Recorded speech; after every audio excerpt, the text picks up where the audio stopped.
I've been passionate about Led Zeppelin for at least 45 years. I have everything: LPs, CDs, box sets, books, magazines, bootlegs, posters, an absurd amount. The kind of thing only a true fan would have. I follow the Jimmy Page page on Instagram, and to this day, I still listen to the songs frequently, even though a few of them don't do it for me anymore. When the Levee Breaks is on my list of the top 10 songs of all time. However, Jimmy Page's swan song was Presence in 1976. After that, almost 50 years, nothing he's done could really be considered fabulous. Page has spent his days rehashing Led Zeppelin's catalog, still hoping Robert Plant will agree to reunite the band.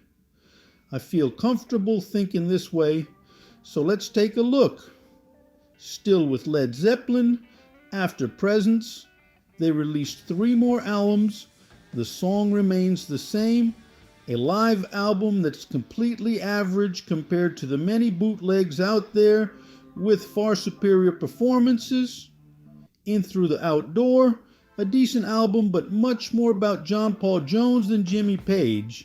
And then, posthumously, Coda, a dull and unnecessary album. Looking at his solo career afterward, Jimmy didn't do anything truly remarkable musically, and his success fell far short of what he had with Zeppelin. In 1982, he composed the soundtrack for Death Wish 2. In 1984, The Honey Drippers. In 1985 and 1986, 2 albums with The Firm, all pretty average. In 1988, he released the solo album Outrider. He even won a Grammy for it, but it didn't really convince anyone. In 1993, he released an album with David Coverdale that was just more of what everyone else was doing at the time. In 1994, he released the excellent No Quarter, but it was just reinterpretations of Led Zeppelin songs. Walking into Clarksdale in 1998 didn't take off. And in 2000, with the guys from the Black Crowes, he once again revisited Zeppelin's old material. Since then, only brief appearances, definitely exciting, like the closing of the Beijing Olympics, but always revisiting the same old catalog. That famous scene that circulates online with Jimmy alongside The Edge and Jack White could have been amazing if only he had presented something new.